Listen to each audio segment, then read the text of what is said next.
Porus, podcast Pers Kaninus.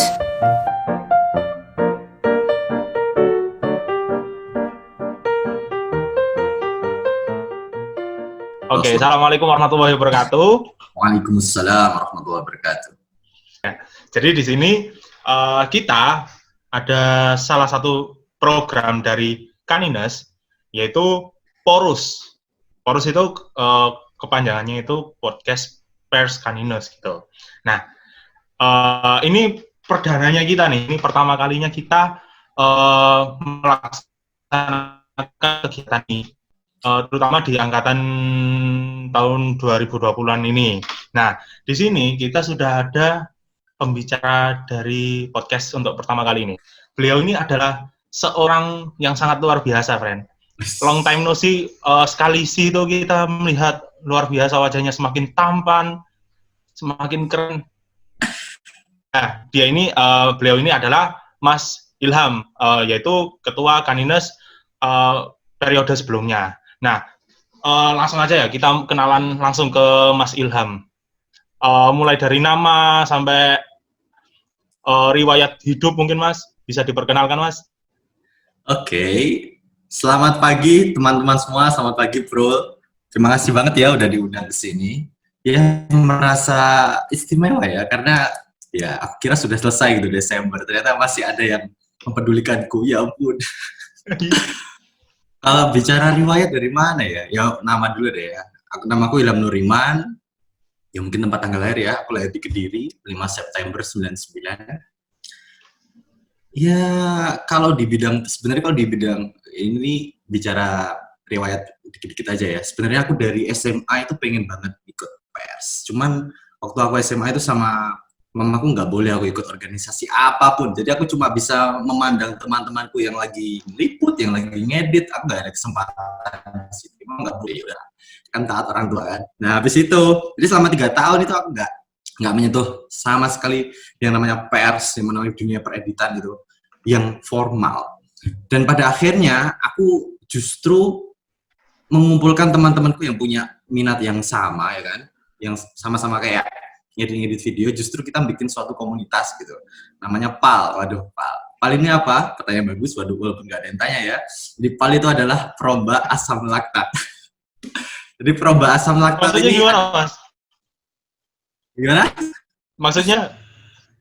Ya gini, PAL itu nama ya, komunitasku itu namanya PAL. Ya, jadi kita itu tersatukan karena kita punya hobi ngedit video, bikin film nggak jelas gitu itu. Nah, PAL itu kan peromba asam laktat. Itu ada maknanya sih. Jadi asam laktat itu kan ada kalau kita lagi lelah gitu kan. Nah, meromba. Jadi kita itu pengen membuat kalian lagi bosan-bosan di rumah.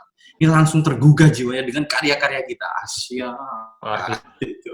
Waktu aku kuliah ini, alhamdulillah aku sudah nggak apa-apa ikut organisasi manapun. Akhirnya aku melanjutkan lah mimpi lamaku untuk pers. Alhamdulillah diamanahin jadi ketua dan sekarang jadi di sini kalian undang. Terima kasih banyak. Luar biasa. Oh iya, tadi kan kita udah memperkenalkan Mas Ilham ya. Tapi aku lupa belum memperkenalkan diriku sendiri ya. Jadi di sini namaku Ahmad Salam Barok. Aku di sini perwakilan dari Kaninus juga. Biasanya Prul dipanggilnya. Nah, kebetulan untuk pertama kali ini aku menjadi yang akan membawa acara podcast di hari ini. Nah, oh iya, tadi kan kayak belum tanya kabar-kabar dari Mas Ilham itu.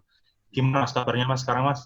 Alhamdulillah baik-baik saja. Ya semakin lama semakin ramai lah. Tapi ya wajar. Yang penting sudah banyak pakai masker lah. Gimana? Situ sendiri gimana, Bro? Jember aman? Wes. Saya Mas. Jember manut kiai, aman. Alright. Sama lah kira-kira. Terus kesibukan sampean akhir ini apa Mas kira-kira Mas? Ya, kok kayaknya sibuk-sibuk apa gitu biasanya? KKN atau apa gitu kayaknya? Iya sih memang. Kalau ya 1,5 bulan ini baru selesai malam Jumat itu aku lagi KKN. Ini KKN-nya KKN mandiri sih. Jadi nggak kayak KKN biasanya. Kalau biasanya kan KKN kita berkelompok gitu. Cuman KKN kali ini kita nggak berkelompok, jadi kita mandiri. Tetap ada kelompoknya. Cuman pelaksananya di desa masing-masing. Jadi lihat KTP-mu di mana alamatnya, di desa itu kamu ngadain KKN. Akibatnya ngurus macam-macam sendiri. Biasanya kan kita bisa bagi nih, mau ke kepala desa yang ngurus izin siapa, mau ke Kesbangpol yang ngurus izin siapa. Ini kita ngurus sendiri segalanya. Jadi kayak menantang. Itu berarti kayak buat acara aksos, baksos, tapi panitianya diri sendiri gitu Mas ya? Ketua panitianya, pelaksananya, anggotanya diri sendiri. Ya. Kesan waktu di sana gimana Mas? Apakah ada sesuatu yang bikin kayak wah ini sebuah pengalaman yang berharga dan tidak bisa dilupakan kayak gitu? Ada sih. Ya ini, kan aku biasa banget bekerja dalam tim gitu ya. Kayak sama temen, sama adik-adik, kakak-kakak. Aku itu dulu merasa bahwa ya pasti bisa lah tugas seberat pun kalau misalkan topnya itu oke. Tapi ternyata walaupun kalian sudah dapat pengalaman ngurus baksos, ngurus ID pers, ngurus ID, tapi kalau kalian nggak ada temen itu semuanya kayak sia-sia gitu. Jadi kayak aku mulai merasakan sih sangat pentingnya kebersamaan itu pada saat KKN Mandiri. I miss my friend, I miss you guys. Yeah. Oh iya, Mas Ilham kan kalau nggak salah punya akun YouTube nggak sih? Oke. Kan seleb YouTube kan, yoi. Nah, itu dulu pikiran kayak kok ada pikiran buat bikin akun YouTube terus habis itu ngasih wejangan-wejangan gitu. Gimana ceritanya Mas awalnya Mas? Waduh, ini pertanyaan yang bagus sekali. Ini agak panjang ceritanya bro. Gak apa-apa ya? Gak apa-apa. Okay. Kita cerita-cerita di sini, enak-enakan di sini. Yuk. Jadi ini berawal pada saat aku kelas 12 dulu. Kan itu kan awalnya kan SNMPTN kan, jalur undangan itu kan. Nah, aku itu termasuk orang-orang yang beruntung boleh daftar. Kan itu kan seleksi kan, ada yang boleh daftar, ada yang nggak boleh daftar. Betul. Daftar. Pas itu dari aku SMP, ya ini agak buka-buka dikit ya, apa ya. Aku itu dulu pengen di FK. Jadi tujuan utamaku itu sebenarnya itu ke FK. Sehingga pada saat SNMPTN aku nginya itu pilihan 1 itu FK UNER, pilihan 2 nggak tak isi. Jadi FK UNER atau tidak sama sekali aku bin. Habis itu aku ternyata punya 2 saingan. Ini background story ya sebelum aku ke base itu tadi ya. Tapi ternyata punya 2 saingan, satunya itu top provinsi, satunya top nasional. Jadi mata pelajarannya itu sing kayak biologi, terus kimia, itu mantap gitu loh. Ikut sampai olimpiade tingkat provinsi. Tapi aku tetap yakin lah, bismillah, iso lah. Ternyata singkat cerita aku gak ketompo ya kan. Akhirnya aku, karena aku gak ketompo kui, itu berimbas pada SBMPTN-ku. Aku terlalu menggantungkan SNMPTN. SNMPTN, ya biasanya gitu sih.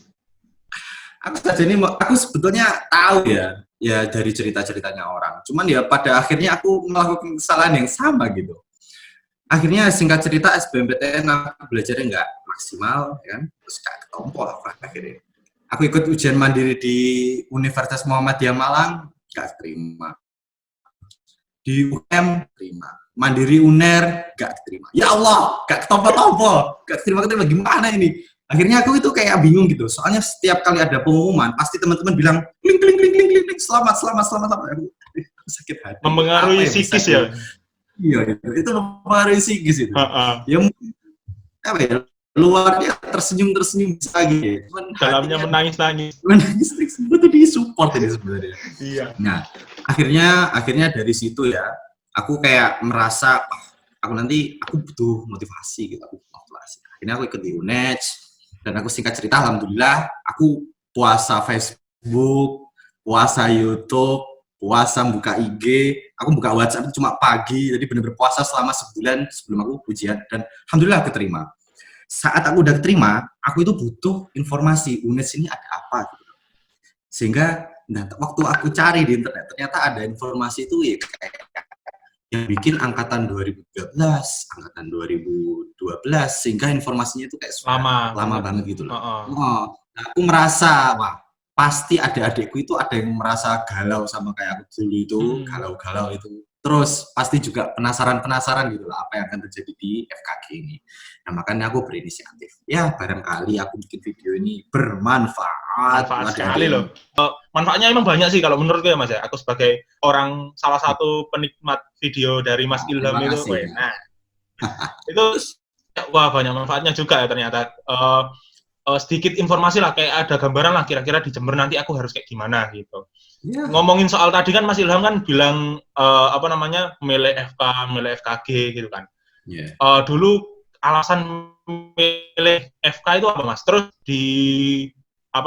kemarin waktu berarti Mas Ilham jalurnya mandiri Iya, Mas ya? jalurku mandiri akhirnya. Itu pilihan keberapa Mas FKG UNED ini? Dan kenapa kok milih FKG UNED gitu?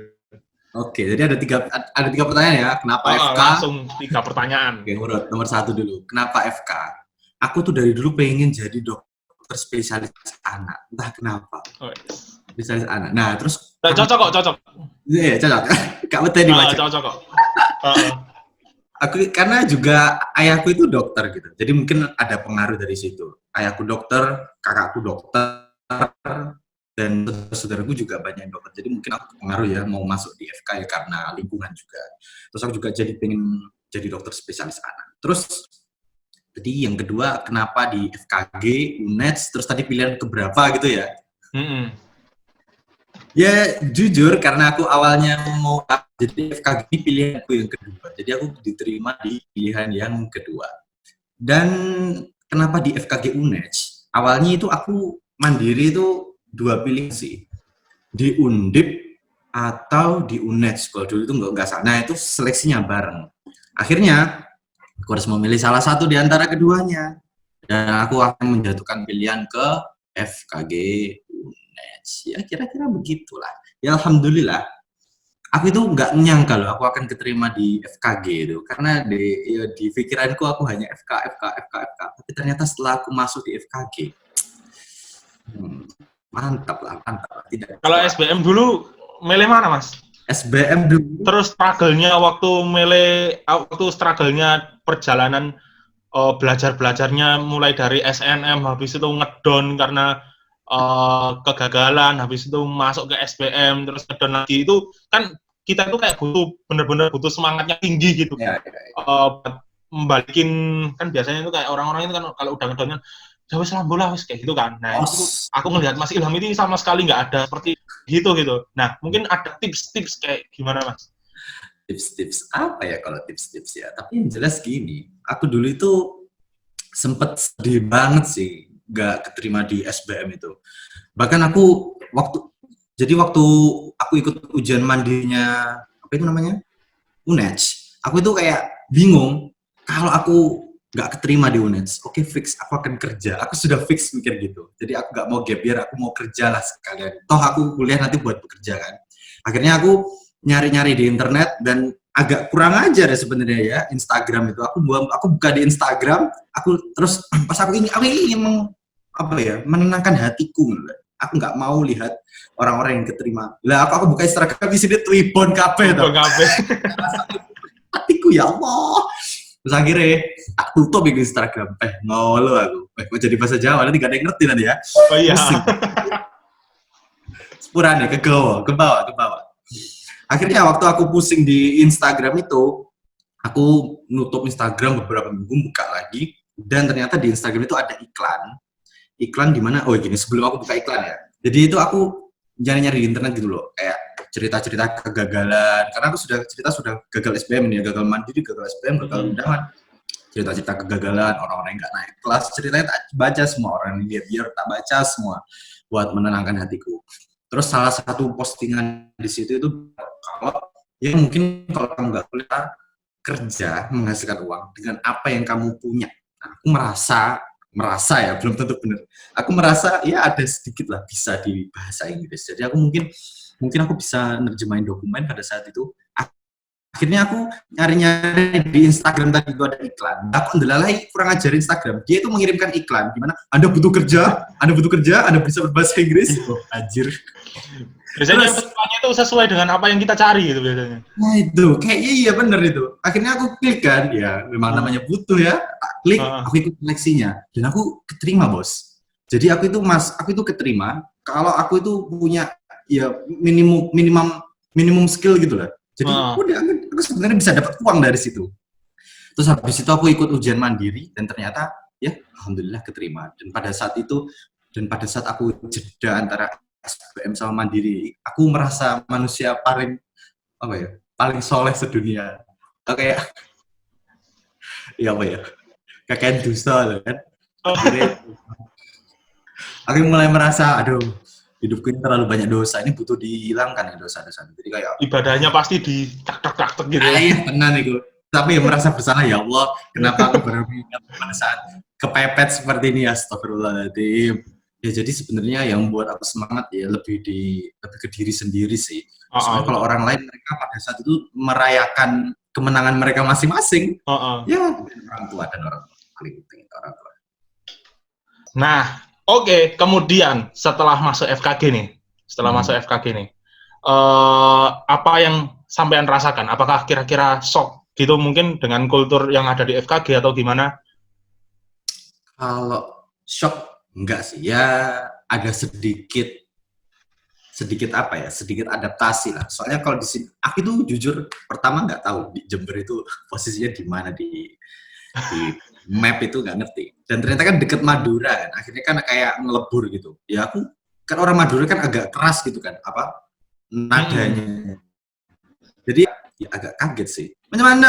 Nah, aku Iya, Pak. Marah. Bo, ya kaget sih. Cuman ya baik-baik kok. Cuman nadanya saja. Secara kultur nggak begitu shock sih. Ya soalnya mungkin karena masih satu pulau ya, satu provinsi juga. Kalau dari sistem pembelajarannya nih, Mas, atau enggak waktu pertama kali masuk kita dulu masih PK2 Maba ya. PK2 Maba terus P2 Mabanya itu kira-kira ada nggak yang bikin Mas Ilham itu kayak nggak biasa gitu? Yang nggak biasa. Ada sih yang bikin nggak biasa. Biasanya kan kesan-kesan orang-orang itu ketika P2 Maba atau gimana gitu kan. Atau nggak waktu pembelajaran, ada apa, ini itu kayak gitu. Aku ya kalau di FKG-nya itu, dulu itu pas PK2 atau P2 Maba ya, aku lupa kan diperkenalkan tutorial caranya gimana. Itu aku agak shock sih, agak bingung. Wah ternyata apa itu student center learning ya namanya. Ya, student center learning itu kayak gini gitu rasanya. Soalnya kan kebiasaan 12 tahun sekolah itu ya kita cuma diam dengerin knowledge gitu ya. Ya, kan kita dipaksa untuk ngomong gitu, dipaksa untuk memimpin jalannya tutorial gitu. Itu aku pada saat itu agak shock sih, agak bingung gimana caranya. Tapi ya pada akhirnya aku justru menikmati. Jadi kalau ada tutorial, aku hampir selalu jadi ketua. Teman-teman gak ada yang mau. Karena ya aku tinggal nunjuk-nunjuk aja. Soalnya aku gak belajar. Ayo silakan. Saudara. Emang kayak gitu diperbolehin nggak Mas sama dosennya? Biasanya kan dosen ada beberapa yang nunjuk secara acak gitu kan ketuanya. Iya memang ada yang nunjuk secara acak. Tapi kadang-kadang kalau teman-teman nggak ada yang mau dan dosennya nggak keberatan, ya udah lanjut aja. Jadi teman-teman nggak mau, ya udah aku jadi ketua, aku volunteer. Oh, volunteer. Tapi kan pasti masih tetap ngomong kan Mas, tidaknya kayak apa ikut bantu buat nanggepin isinya gitu kan. Mungkin tidak akan percaya ini ya. Tapi iya harusnya gitu ya, harusnya. Tapi aku pernah sama sekali nggak nambahin. Gila memang parah. Cuma sih. Jadi moderator gitu Mas. Cuma jadi moderator, tapi bener-bener aku isi kekosongan itu dengan omongan-omongan yang agak kadang-kadang nggak penting gitu kayak misalnya gimana misalkan semuanya nggak ada yang jawab nih ya kan, doang yang belum jawab tapi aku juga nggak ngerti itu jawabannya apa. Ya misalnya kamu Bro ya, gimana Bro, silakan, monggo, nggak usah malu-malu, silakan. Mungkin dari teman-teman silakan. Ini tadi kayaknya saudari Lutfia kayaknya belum menjawab tadi. Kayaknya mau mengatakan sesuatu, nggak apa-apa, nggak usah malu-malu. Sampai teman-teman jawab. Itu trik sih. Itu nggak batin Mas teman-teman sampean Mas. Apa Ilham rek gitu. Satu terapal misalnya. Betul aku jawab. Kalau aku jawab, teman-teman pasti heran. Ya Allah, alhamdulillah akhirnya Ilham jawab. Jadi ya aku menikmati aja. Tinggal nunjuk-nunjuk. Kalau dulu awal-awal masuk sini untuk cari pertemanan gitu gampang nggak Mas kalau dari Mas Ilham sendiri? Kayak mungkin biasanya kan orang-orang untuk dalam berteman ini kan memilih-milih gitu kan, pilih-pilih gitu. Apalagi waktu PKKMB, terus habis itu P2 Maba gitu kan, kayak kita cari yang sefrekuensi kan sama kita. Kalau dari Mas Ilham gitu, kira-kira gampang nggak Mas dulu milihnya? Tentu kalau satu frekuensi ya, aku dulu awalnya gini sih. Aku awalnya itu bingung, apakah aku harus merubah diriku yang lama menjadi diriku yang baru untuk mendapatkan teman, atau apakah aku harus stay with myself gitu, apakah nanti akan ada yang menerima aku apa adanya. Awalnya aku mencoba sih untuk merubah diriku, dalam arti aku dari dulu itu jarang banget keluar rumah, sehingga kalau dibilang sosialnya bagus ya, sebenarnya nggak bagus-bagus juga ya, karena nggak pernah keluar rumah, bener-bener hampir nggak pernah keluar rumah. Sehingga waktu aku kuliah tuh mencoba untuk ya sedikit bersosial lah, keluar rumah, jalan-jalan, nongkrong-nongkrong. Tapi entahlah kenapa itu kok nggak fit gitu di hatiku. Pada akhirnya aku menemukan, ya tapi aku dapat teman, alhamdulillah. Ya mereka orang-orang baik sih, cuman ya memang beda kebiasaan aja. Pada akhirnya ya aku berteman dengan semua orang. Ya tinggal bagaimana kita ngefilter aja sih. Kadang-kadang kan kalau nggak cocok kan isok ketut gitu, atau dia ketut ya bahasa Indonesia nih, ketut ke bawah bisa ke bawah. Jadi ya paling nggak, kalau aku sih temen itu lebih dapat di organisasi sih. Tapi kalau dari Mas Ilham, kalau menurutku ya Mas Ilham ini kan katanya kayak dulu itu anti bersosialisasi gitu. Tapi kok gitu. Enggak sih, enggak kelihatan sih. Biasanya orang-orang yang sangat ramah itu murah senyum kan, Mas Ilham lewat gitu kan. Kalau di kos gitu kan, gitu kan biasanya. Wah, ini luar biasa Mas ini. Kalau aku ya, menurutku tak kira sampean dulu itu emang seorang aktivis dari dulu. Makanya tadi itu agak kaget gitu loh. Kalau ternyata SMA itu nggak boleh organisasi sama sekali kan. Iya, nggak boleh sama. Kan hatiku, aku dulu pengen ikut semacam ID sama semacam pers gitu. Baru keturutan di sini. Kali ini. Saking keturutannya sampai jadi ketua-ketua juga Mas ya. Ya alhamdulillah, amanah datang ya harus dipertanggungjawabkan. Betul. Terus Mas, coba sampean ceritakan salah satu peristiwa yang menurut sampean nggak akan dilupakan gitu, selama sampean ada di FKG UNES ini. Selama di FKG UNES ini, yang nggak pernah terlupakan. Mau salah satu, mau salah dua, mau salah tiga, terserah wes. Ya. Lebih ke kenakalan aja sih sebenarnya. Yang justru yang nggak terlupakan itu bukan orang-orang yang lurus ya, orang yang nakal-nakal, yang menggo-menggo itu malah yang bisa diingat-ingat itu ya. Ya kalau nggak salah dulu itu, pernah sih. Tapi aku takut ini. Sensor. Oke. Tapi nggak apa-apa lah. Beliau baik banget sama aku, cerita-cerita dikit lah. Jadi singkat cerita, ini sebenarnya topik sensitif sih. Takut lah. Gimana ya? Ntar diedit. Oke. Ntar ditit gitu. Oke, baiklah. Jadi ya dulu itu kan ada sedikit kejadian yang menarik kan di angkatanku kan, yang pas ospek ada kejadian menarik. Nah, karena ospek itu memang sangat menarik sekali sih menurut tiap angkatan kayaknya. Kalau menarik ya. Oke. Nah, singkat cerita, yang aku itu salah satu orang yang vokal pada saat itu gitu loh. Sehingga aku semacam diceng gitu loh, sama ini beneran ya, sama pada saat yang sama beliau itu adalah dosen tutorku. Nah, aku masih semester 1 awal-awal. Pas itu ya kan aku ya namanya aku diinget-inget beliau jadi dosen tutorku kan, beliau kan kayak apa ya, semacam strict banget gitu kan, kayak model di wongnya. Nah, akhirnya suatu saat datanglah saatku untuk presentasi di depan teman-teman tutor. Aku presentasi, aku pas itu pakai masker. Pas itu aku kayak, padahal aku itu nggak sakit ya, tapi aku itu kayak keringetan gitu, keringet dingin banget, keringet dingin, aku takut.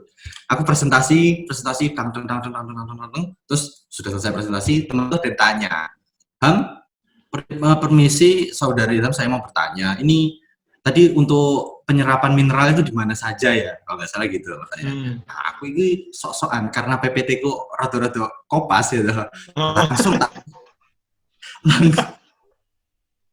langsung aku baca PPT ku itu, ya ini penyerapan ada di ginjal. Aku langsung bilang gitu, penyerapan mineral ada di ginjal. Wah, langsung beliau yang awalnya buka laptop nggak memperhatikan depan, langsung tiba-tiba dongak gini.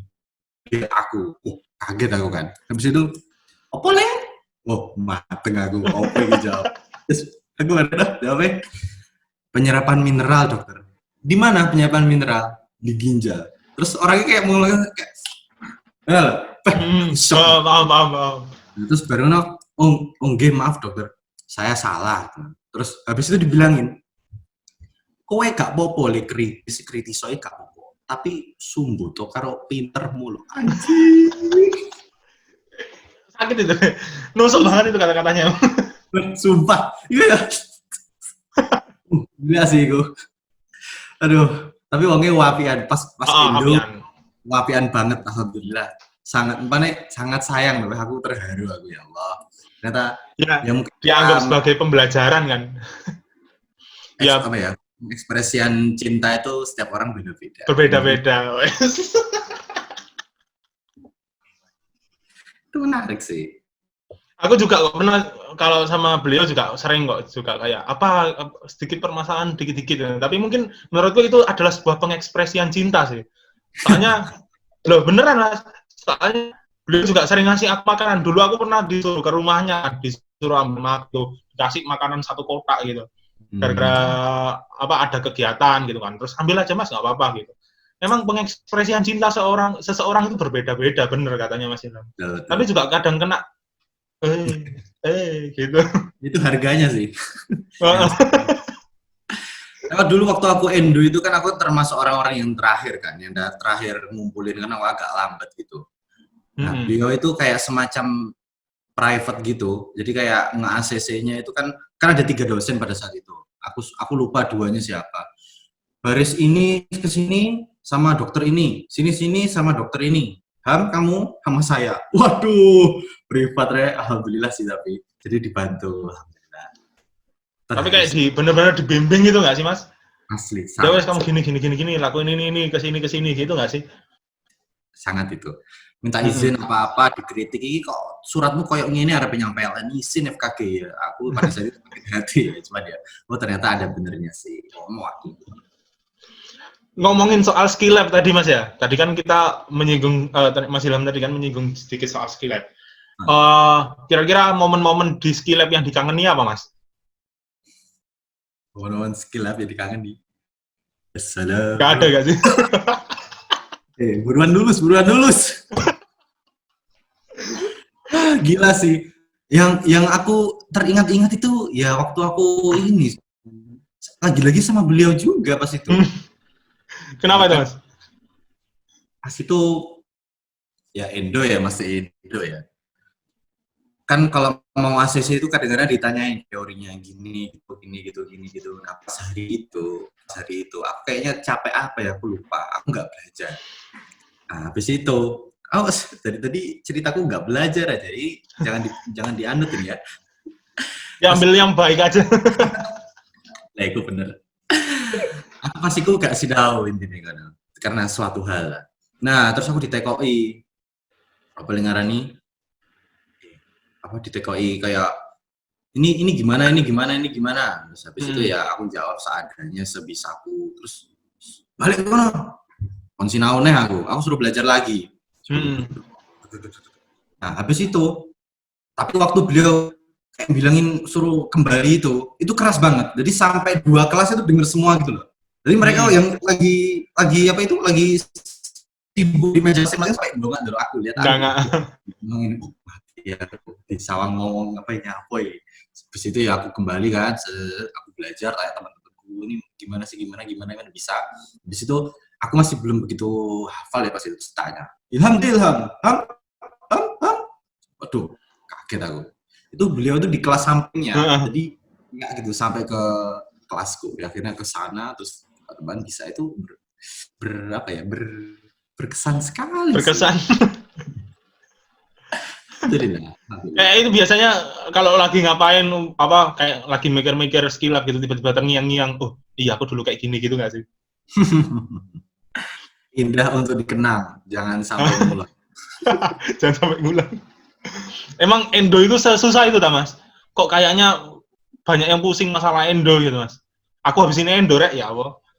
Gak apa-apa. Sebenarnya ya mungkin karena sebelumnya IBTKG. Kalau IBTKG itu memang dibandingkan endo itu lebih ringan gitu loh. Jadinya ya rasanya kayak naik terus gitu pangkatnya. Tapi ya kalau kalian nggak begitu memikirkan itu kayaknya nggak ada sih Iya, rasa-rasa. kayaknya. Ya Aku cuma soalnya kalau aku itu overthinking gitu, Mas, gampang overthinking sama skill lab gitu. Aku IBTKG dulu awal-awal udah kayak ya nggak kuat, aku beneran di FKG nggak sih ini kayak gitu loh. Iki emang passionku di sini nggak sih sampai aku kepikiran kayak gitu. ya Mungkin salah terlalu juga. banyak mikirnya itu.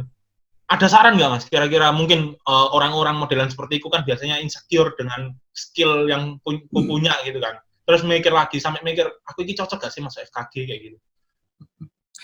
Ya sebenarnya kalau itu kembali ke diri sendiri ya. Soalnya orang-orang yang masuk ke sini itu kan ada yang memang dia mau, ada yang dia terpaksa, macam-macam lah jalannya. Tapi kalau kalian-kalian yang memang di sini itu karena pilihan kalian, ya ini anggap saja sebagai tantangan gitu. Ya nanti kalau kalian bisa melewati ini, kalian nanti bisa cerita ke adik-adik kalian, ke anak-anak kalian. Lihat, misalnya anak, aku punya anak nih. Nah, Pak, Angel FKG, saya kan terus enggak apa-apa. Dulu ayah itu gini-gini loh. Jadi bisa cerita gitu. Jadi dibikin semangat aja lah, enggak apa-apa. Tapi kalau misalkan buat kalian maksudnya mungkin dulu bukan kehendak pribadi, ya itu agak sulit sih memang karena ya memang kuliah ini kan mata pelajarannya lebih berat daripada Betul. SMA. Aku nggak bisa nyalain juga sih orang-orang yang nggak cocok, insecure. Soalnya mungkin dia dulu terpaksa masuk ke sini mungkin. Betul Kan? sekali. Berarti kayak bener iya sih. Semuanya itu kayaknya balik lagi ke diri sendiri gak sih? Kayak gitu. Tapi sebenarnya kalau mikir-mikir lagi itu kayak untuk kalau mikir apa namanya butuh semangat di diri sendiri itu kayak kurang gitu Mas. Butuh orang lain gitu loh. Ya, nah itu penting itu bener banget sih, itu bener banget. Nah itu kamu kalau menemukan semangat itu bisa dari banyak hal sih kalau dari orang lain. Bisa dari ya lingkaran temanmu sendiri. Ya kalau kamu punya kekasih, kamu bisa mencari semangat dari dia. Kalau punya, no strike aku gak ada. Jadi ya mungkin atau berdoa gitu. Pilihan. Nah, apa namanya? Selama berapa berarti? 6 semester di sini ya Mas ya? Suka dukanya dari Mas Ilham sendiri gimana Mas? Yang suka duka itu ini sih. Aku itu justru yang berkesan, yang paling berkesan dari semuanya itu pada saat aku ikut organisasi. Kayak aku dulu karena aku tadi di depan udah cerita aku nggak pernah ikut apa organisasi sama ekstra sama sekali di masa SMA. Tiba-tiba aku masuk kuliah jadi ketua baksos. Bayang aku ngerti apa aku. Notonggon aku menata apapun itu nggak tahu. Bahkan aku nggak tahu kepanjangan dari perkap. Perkap itu kepanjangannya apa nggak tahu. Dan aku suruh jadi ketua. Buset, pusing itu aku luar biasa. Sangat berkesan sih. Dan selama aku mengurus baksos itu aku sempat ya meneteskan air mata. Oh es. Emang butuh struggle-nya itu luar biasa soalnya di sana itu. Ya itu. Tapi alhamdulillah karena baksos itu ya alhamdulillah ya dengan kerjasama teman-teman semua, nggak cuma aku doang, dosen-dosen semuanya, Pak Samo dan teman-temannya. Akhirnya kita semua bisa mencapai target pasien kita 300 orang. Kalau nggak salah pas itu jadinya 302 orang. Alhamdulillah berkat sama teman semua. Akhirnya dipercaya bisa di ID, bisa di Kaninus. Alhamdulillah kemarin megang ID itu kebanggaan. Luar biasa, acaranya sukses banget ya. Alhamdulillah ya kerja sama semuanya juga. Betul.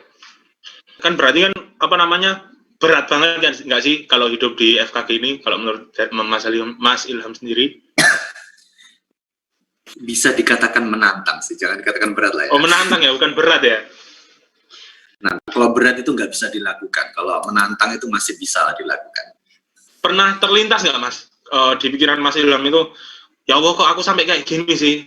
Pengen berhenti aja rasanya kayak gitu. Nah sih, pada saat itu kalau nggak salah pas semester semester 2 kalau nggak salah. Pas itu ya, pas aku megang baksos itu kalau nggak salah. Bayangin aku bener. Itu terus untuk meyakinkan diri sendiri gimana? Nah itu gini sih. Waktu aku megang baksos kemarin itu kan ada grup inti. Nah di antara grup inti aku bentuk grup lagi yang lebih dalam lagi, jadi bisa menggunjingin orang-orang di inti itu. 3 orang itu, ya alhamdulillah di situ aku jadi semangat sih. Ini semangat gak bener. Tapi yang jelas untuk menyemangati, meyakinkan diri sendiri, kalau aku secara pribadi tetap butuh orang lain lah untuk itu. Gak bisa kayak diri sendiri gitu. Ya aku memang, ya aku coba berdoa itu, alhamdulillah misalkan ke kampus, ya, Tuhanan, ya, itu sedikit mengurangi lah beban di hatiku. Cuman ya, kurasa aku tetap butuh teman biar maksimal lah. Betul. Biar emosi itu biar bisa disampaikan gitu ya, kayak disalurkan gitu. Menarik. Terus selama di FKG, aku tadi udah tanya belum sih, struggle terbesar Mas Ilham itu apa? Kayak apa di tutorialnya, atau di skill lab-nya, atau di praktikumnya, atau di tatap mukanya, atau di ujian akhirnya, apa gimana? Atau KKN-nya? Ujian terbesar. Kalau dibilang ujian terbesar ini semuanya ada ujiannya. Tatap muka juga ada ujiannya. Nah, mau ujian pun ada ujiannya. Tutor ada ujiannya. Jadi kalau dipikir yang diambil yang terbesar, kayaknya bingung juga yang mana. Soalnya semuanya ujian yang besar. Ya, nggak bisa jawab kayak gitu. Bingung aku. Yang mana ya? Ya mungkin pada saat semua, ya mungkin jauh ini yang menantang itu ya skill lab itu sih. Aku belum ada yang menandingi skill lab itu. Apalagi skill lab. Apalagi skill lab yang Indo. Top global. Oke. Terus sedikit menyinggung nih Mas, kan di semester depan angkatan 17 kan masih ada skill lab juga kan? Ya masih ada. Nah itu menurut sampean skill lab-nya lebih efektifan di offline apa di online Mas ya? Oh gitu. Kalau bicara, thank you ya. Ini menarik sekali sih. Kalau bicara efektif, tentu efektif yang offline. Karena kalau online itu berpotensi kerjaannya nggak bener. Bener. Nggak bener, dan dosen pun juga nggak tahu kan, cuma gambar doang, nggak bisa dirasakan kayak gimana. Betul. Dan juga ini webcam ini kan kualitasnya kan belum tentu bagus ya. Kalau webcam kualitas iPhone mungkin masih oke lah. Terus tapi ada positifnya sih, jadi kerjanya bener-bener mandiri kan, biasanya kan ya nyempetin dibantu temennya gitu kan. Itu ada sisi-sisi anunya lah, plus minusnya lah. Tapi kalau disuruh milih, kalau semisal sudah normal, tentu aku milih offline sih daripada online. Karena online ini kayak jadi bingung gitu, bawa HP ke sana kemari buat ngerekam, terus bawa laptop sana kemari, muncrat sana sini airnya kayak no lah. Dan nggak ada, kok nggak ada semangat aku ngerjain sendiri itu. Kalau ada teman. Betul. Soalnya nggak ada semangat. Betul. Mending offline kalau aku, offline. Vibes-nya kan perjuangan sekali gitu loh, anak-anak keringetan di itu kayak gopo gitu kan, kayak terpacu juga kan diri kita gitu kan. Iya, sekarang ini Mas. Oke. Tadi kan kita udah cerita-cerita kayak gitu ya. Sekarang kita main mitos atau fakta gitu Mas ya. Seputar FKG aja. Alright. Seputar FKG, cuma dikit kok, cuma beberapa doang. Yang pertama, mitos atau fakta, anak FKG bukunya tebel-tebel. Fakta kalau itu semester awal, tapi mitos kalau itu semester akhir-akhir. Karena aku bahkan nggak bawa buku sama sekali di di tasku itu. Kertas minta temanku, pulpen pinjam temanku, isi di WAP. Oke. Tadi kan Mas Ilham bilangnya kalau di semester awal ya. Nah, kira-kira buku-buku yang dibutuhkan di semester awal itu apa Mas? Buku-buku yang dibutuhkan, kamu bisa, ya tentu yang pertama buku anatomi, tapi yang head and neck aja. Jadi kayak misalkan bisa pakai Sobota, bisa pakai Yokochi, terserah sih gimana. Tapi kalau aku lebih suka pakai yang Yokochi. Kalau nggak salah Yokochi itu yang foto ya. Jadi kalau mau ngapalin muskulus itu lebih enak lah. Aku Enak. nggak gambar. Kalau sebetulnya kan gambar. Lebih suka yang foto-foto jenazah itu malah enak itu kalau buat belajar. Terus itu selanjutnya buku histonya. Histo de Fiore ya.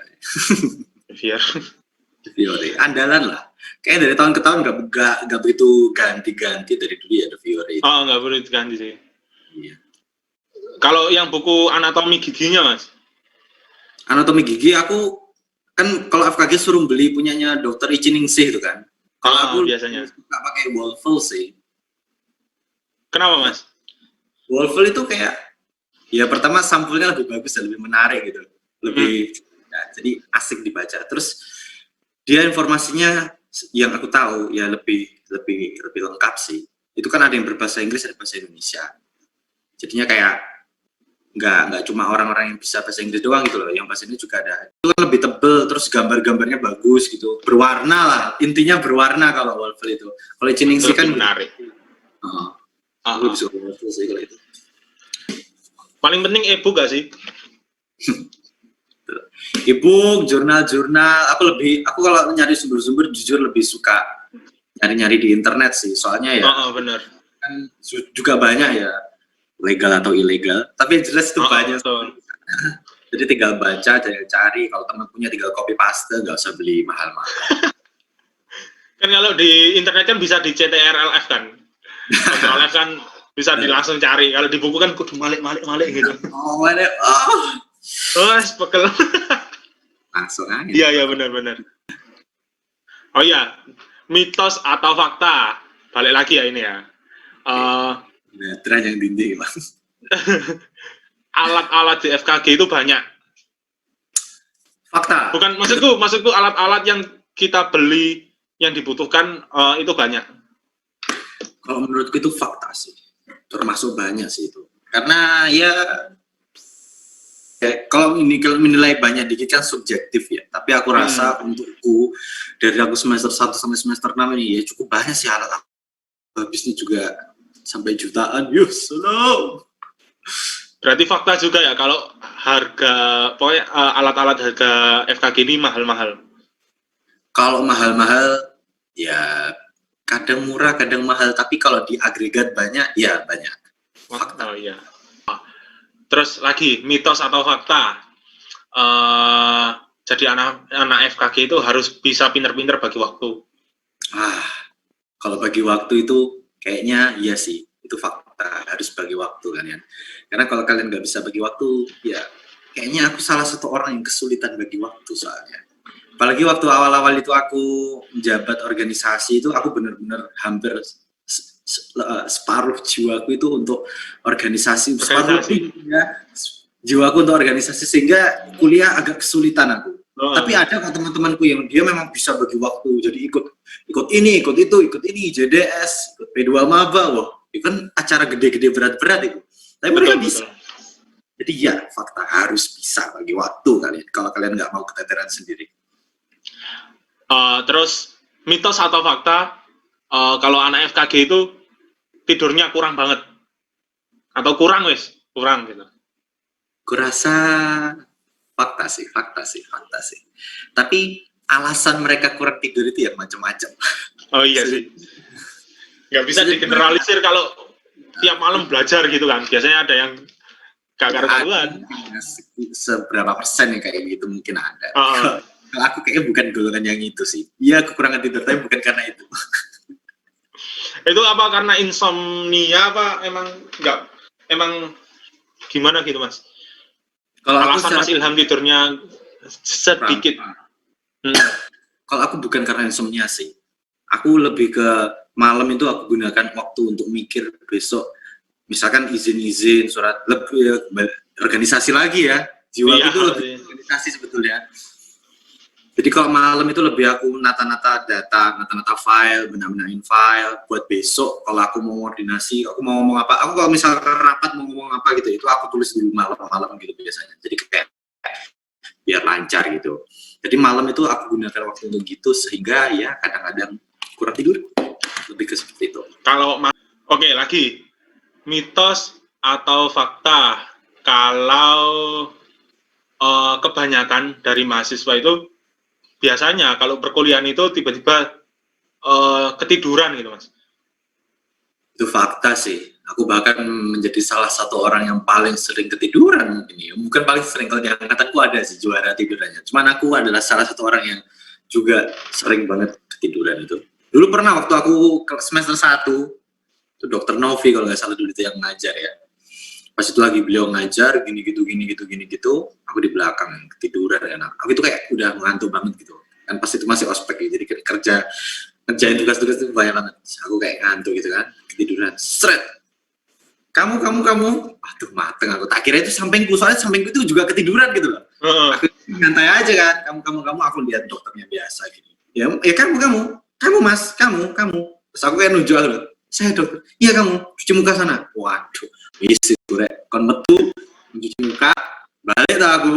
Balik turunnya aku. Astagfirullahaladzim. Kok untung gak dikeluarin dong? Oh, sumpah untung. Alhamdulillah, terima kasih Dokter Novi. Luar biasa banget Dokter Novi, ya Allah. Beliau jadi dosen tutorku, baik sekali sih. Jadi aku respect banget ke beliau. Luar biasa. Dendam-dendaman beliau itu. Bener. Terus, untuk ini mau sampai ke pertanyaan yang terakhir. Deskripsikan kehidupan FKG dalam 2 kata, menurut Mas Ilham. 2 kata? Kehidupan FKG itu...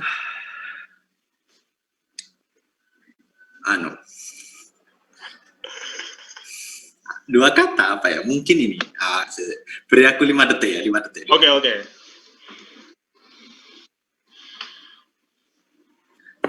Ini. Ya, manis romantis. Asik. Manisnya karena apa? Romantisnya kenapa? Nah, itu dia.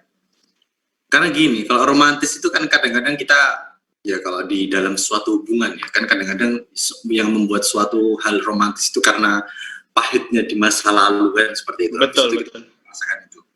Ya karena pengalaman-pengalaman di awal-awal, mungkin pas waktu masih adaptasi, itu kan pahit ya. Cuman akhirnya pada saat sudah semester tua gini baru merasakan bahwa itu bentuk cinta, jadi romantis. Nice. Ya manis karena indah ya. Aku menikmati sih kehidupanku di FKG ini secara keseluruhan. Karena teman-temanku ya, alhamdulillah teman-temanku baik-baik semua, adik-adikku, kakak-kakakku, dosen-dosenku. Ya mungkin memang ada beberapa kisah-kisah yang merasa kita di posisi yang nggak benar gitu. Tapi pada akhirnya mereka semua tetap menerima kita loh. Jadi aku rasa that's sweet. Manis romantis, boleh juga. Terus ini pertanyaan terakhir Mas, sebelum kita mengakhiri sesi Porus kali ini. Oke. Saran atau motivasi untuk adik-adik yang pengen masuk FKG. Wah, yang pengen masuk FKG. Oke, wah menarik sekali ya. Jadi untuk adik-adikku yang mau masuk FKG jangan terlalu pesimis lah. Karena banyak kok orang-orang yang jangan merasa FKG itu isinya cuma orang-orang yang dulu semasa SMA juara terus gitu, enggak. Dia orang-orang yang di FKG itu adalah orang-orang yang mau berusaha. Jadi poinnya adalah kalian berusaha, bukan kalian sudah punya prestasi, punya piala gitu, bukan.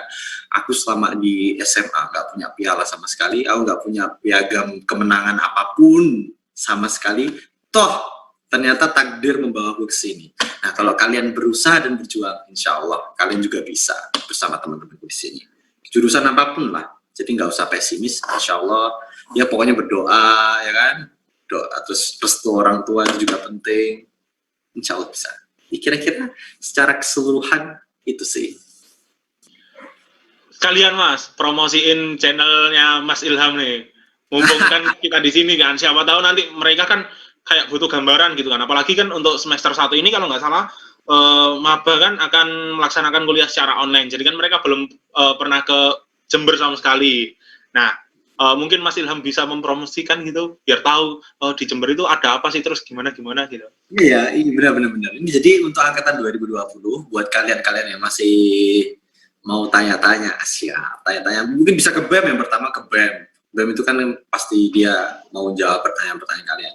Tapi mungkin ada pertanyaan-pertanyaan yang mungkin terlalu sungkan untuk disampaikan ke BEM gitu, ya mungkin tanyainlah ke aku juga nggak apa-apa. Nanti kalau aku mampu menjawab, akan aku jawab. Dan di channel YouTubeku, aduh ini beneran profesi gak apa-apa ini ya. Di channel YouTubeku yang Kepo FKG UNED itu adalah kira-kira gambaran nanti di sana itu kayak gimana kehidupannya, terus dosen-dosen itu nanti kayak gimana, cara kita bertata krama itu kayak gimana gitu. Ya kira-kira itu aja sih, nggak begitu banyak. Bisa. Oke, kalau gitu Mas ya, terima kasih banyak atas waktu yang telah diberikan diluangkan. Selamat atas pelepasan KKN-nya juga sudah selesai, sudah sukses dalam melaksanakan KKN. Semoga skripsinya lancar, semoga segera lulus jadi sarjana kedokteran gigi, habis itu kelasnya juga lancar tanpa ada hambatan. Terima kasih banyak. Di sini kami dari pengurus Kaninus, dari khususnya dari tim podcast ini mengucapkan terima kasih kepada Mas Ilham. Mohon maaf apabila banyak kesalahan ya Mas, kalau kan ini perdananya kita gitu kan, apalagi moderatornya yang ditunjuk aku kan juga nggak tahu modelan podcast kayak gimana. Mohon maaf kalau kata-kataku mungkin menyinggung atau sedikit terlalu ke arah kemana-mana gitu kan. Ya mohon dimaklumi, karena kan di sini masih belajar gitu kan. Oke. Sama-sama belajar. Udah wis, tak tutup dulu ya Mas ya. Terima kasih teman-temannya. Terima kasih teman-teman sudah melihat dan mendengarkan podcast dengan program Porus Podcast Pers Kaninus ini. Sekian dari saya tutup. Assalamualaikum warahmatullahi wabarakatuh. Tetap semangat, jangan lupa jaga kesehatan. Majus. Kaninus. Majus.